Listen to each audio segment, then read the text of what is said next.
narcissist manipulates at your expense. I love that part. At your expense. By the way, you are paying the bills. I would say there's a slight segue. One of my favorite peeves is I'm looking at teenagers who at times feel compelled to say yes when they want to say no.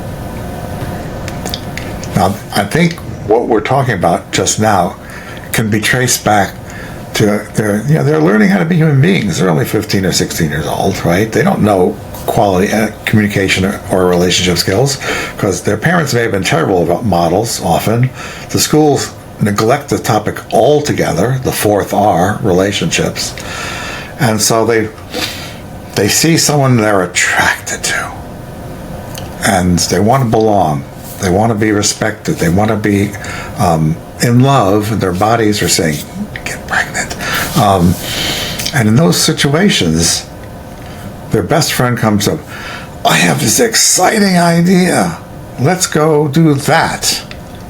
And you, the teenager, know that it's not good for you and it's dangerous. But you feel like if you don't say yes, you'll lose the relationship. And so that moment, many of our teens exchange a piece of themselves for the sake of the friendship, for the sake of being in love, for the sake of being popular, accepted, belonging. So they get into the habit, and I do think it's a habit of there's something you want, and you give away a piece of yourself in the hope that you'll have it. And then you're no longer 16, you're 26, and someone is hot, and they charm you. They buy you drinks, they take you out to the movies, they look really nice. I'm not saying necessarily a narcissist, but you say, oh, this is the guy, this is the gal for me. But they have a price tag.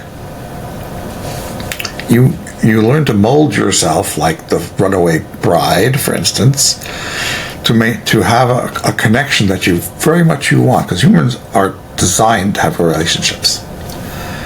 And so you start trading, and as you traded a piece of yourself as a teenager, you're used to the idea, so to speak, and you trade a piece of yourself for the relationship with the hot guy. Sorry, I'm exaggerating a little bit. And all of a sudden you let somebody in who should not be there. Should not be there.